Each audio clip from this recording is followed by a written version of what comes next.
பொதுவாக ராதா கல்யாணம், ருக்மணி கல்யாணம், மீனாட்சி கல்யாணம் என்றுதான் திருமகள்களை முன்னிறுத்தி திருக்கல்யாண மகோற்சவங்கள் அருந்ததி பார்ப்பது வழக்கம். தெய்வத் திருமணத்தில் எதிரிலேயே வசிஷ்டனின் துணைவி அருந்ததி அமைந்திருந்தார். சீதையை கைப்பிடித்த ராமன் இவனுக்கு இவளே எனும்படி இணைந்தனராம். அனைத்தும் நூற்கடல் போல், மால் கடல் போல், கார்கடல் போல், பார்க்கடல் போல் மிதிலை திகழ்ந்ததா. திருமணத்தில் செய்யும் மங்கள வேள்வியை செய்து முடித்தவர் வசிஷ்டர். மாங்கல்ய தாரணம் என்பது ஒரு பெண்ணிற்கு மதிப்பையும் மரியாதையும் மட்டுமின்றி கணவனை குருவாக ஏற்றுக்கொள்வதற்கும் தத்துவம் அமைந்தருளியிருக்கின்றது. காமம் புகாத வயதில் காயத்ரி புகுதல் வேண்டும். அதன் காரணம் தொட்டே சிறு பிராயத்தில் ஆண்களுக்கு பிரம்மோபதேசம் செய்து வைக்கப்பட்டு உபநயனம் அமைந்தருளுகின்றது. பெற்ற தந்தை தன் மகனுக்கான கடமையை நிறைவேற்றி உபநயனம் மிக அருகாமையில் குருவிடம் அழைத்துச் செல்லுதல் என்பது அதன் பேரருள் மிக்க தத்துவம் ஆகும். ஆண்களுக்கான உபநயனம் அது. பெண்களுக்கான உபநயனமே மாங்கல்ய தாரணம். முப்பிரியால் செய்த பூணூல் அணிந்தவன் எவ்வாறோ அவ்வாறே 3 முடிச்சுகளை கொண்ட மங்கையும் ஆகின்றாள். இங்கே 3 முடிச்சுகளை தந்தருளிய கணவனே தெய்வமாகவும் தெய்வமே கணவனாகவும் அமைந்தருள்வது விசேஷத்தன்மையை பெற்றது ஆகும். அதிலும் இந்த தெய்வத் திருமணத்தில் தெய்வமே தெய்வமாக கணவனே கணவனாக அமைந்தருளுகின்றது. தாயார் சீதா பிராட்டி ஆண்டாள் திருக்கோலத்தை தாங்கி அருள்பாலித்தருளுகின்றார். திருமலை தெய்வத்திடம் மேகத்தை தூதுவிட்டாள் ஆண்டாள். விண்ணீல மேலாப்பு விரித்தார் போல் மேகங்காள் என்பது போல் கைத்தலம் பட்ட கணாக்கண்டாள் ஆண்டாள். ஆனால் அண்ணலும் நோக்கினான் அவளும் நோக்கினாள் என்ற ஒரு சொல்லினாலே பகவானையே கைத்தலம் பற்றினாள் வைதேகி. மாங்கல்ய தாரணம் என்பது மகிமை பொரிந்தது. அதை இந்த மண்ணுலகம் தரிசிக்க வேண்டும். அதனால் உலக மக்கள் நன்மை பெற வேண்டும், உலகம் மேன்மையுற வேண்டும். காம குரோத லோப மோக மத மாச்சரிய என்ற 6 மனவெழுச்சிகளின் தத்துவத்தை அனைவரும் புரிந்து கொண்டு இல்லறத்தை நல்லறமாக இணைத்திட வேண்டும். அனைத்துமே வேண்டும் வேண்டும் வேண்டும் என்பதால் வேண்டத்தக்கது அறிவோன் ராமன், வேண்டியது அனைத்தையும் தருவோள் தாயார். இவர்களின் விவாகம் இதயத்திற்கு இதமானது, இந்த உலகத்திற்கு இகபர சுகமானது.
ஸ்ரீ சதுர்புஜ கோதண்டராமர், ஸ்ரீ சீதா பிராட்டி.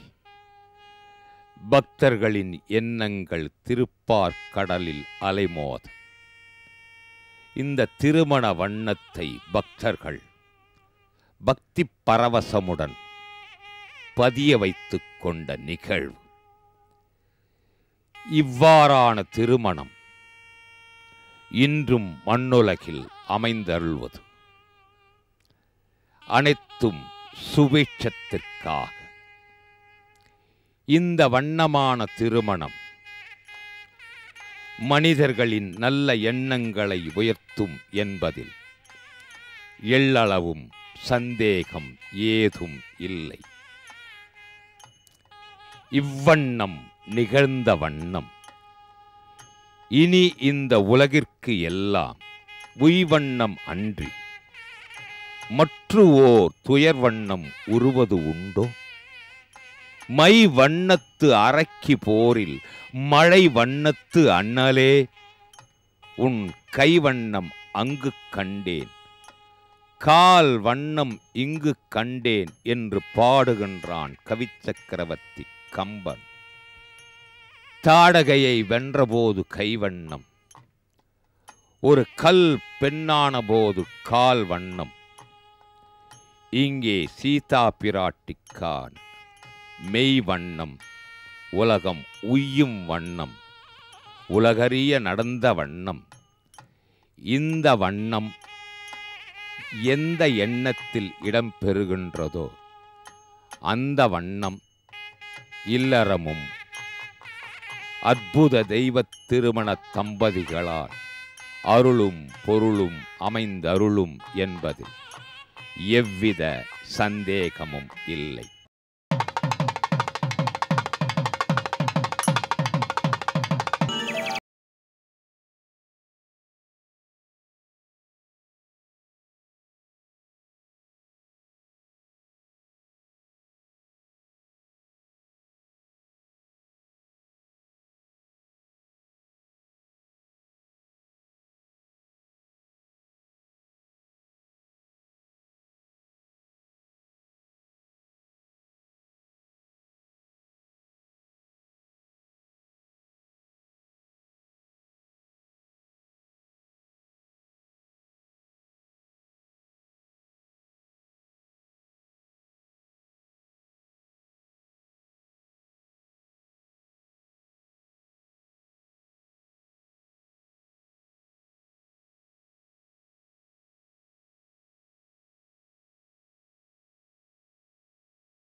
6:30 மணிக்குள்ள இதெல்லாம் செய்யப்படாது அப்படின்னு வகுத்துருக்கா.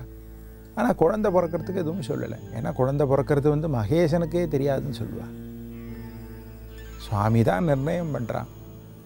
இந்த குழந்தை இந்த நேரத்தில் பிறக்கணும், இந்த அப்பா அம்மாவுக்கு பிறக்கணும், அவர் கணக்கு பண்ணி அனுப்புகிறார். அப்படி வரக்கூடிய அந்த ஜீவனாகப்பட்டது அந்த வேலை கணிச்சிருக்கும் பொழுது அது பிரதோஷ வேலையாக இருந்தால், சனி பிரதோஷ வேலையாக இருந்தாலும் தவறில்லை.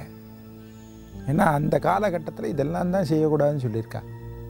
முக்கியமாக தூங்கக்கூடாது அப்படின்னு சொல்லியிருக்கா. தூங்கிறதுக்குன்னு சில காலங்கள்லாம் சொல்கிறா.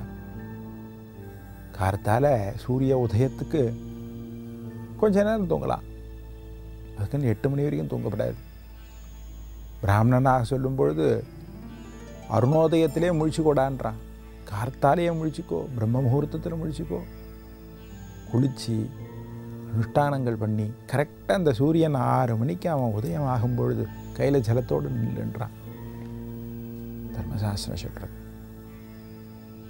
சூரியன் வச்சு தான் நம்ம வாழ்க்கை. அது மாதிரி சொல்லும் பொழுது சூரிய அஸ்தமனத்துக்கு அப்புறம் சிலதெல்லாம் செய்யப்படாதுன்னு சொல்கிறான். சில பிரிவாள்லாம் பார்த்தேன்னா சூரிய அஸ்தமனம் ஆகிடுச்சுன்னா சாப்பிட மாட்டான். இப்படியும் சில பிரிவாள்லாம் இன்றைக்கும் இந்த உலகத்தில் இருக்கா. அதனால தான் தர்மங்கள்லாம் ஸ்தாபிக்கப்பட்டு வருகிறது. எவ்வளோக்கு எவ்வளோ அனுஷ்டானம், எவ்வளோக்கு எவ்வளோ ஆச்சாரமாக இருக்கோமோ அதெல்லாம் யோசித்து பார்த்தோன்னா அது ஒவ்வொன்றுத்துக்குள்ளேயும் ஒரு அறிவியல் பூர்வமான சிந்தனைகள்லாம் இருக்குது. அப்படி சொல்லும்பொழுது இந்த பிரதோஷ வேலையில் தூங்கிறதுனால தமோகுணம் ஜாஸ்தியாக போய்டும் அப்படின்னு சொல்லியிருக்கா. அதனால் இந்த வேலையில் பிறக்கணும் அந்த வேலையில் பிறக்கணுன்றதெல்லாம் நம்மக்கிட்ட கையில் சுவாமிகிட்ட இருக்குது.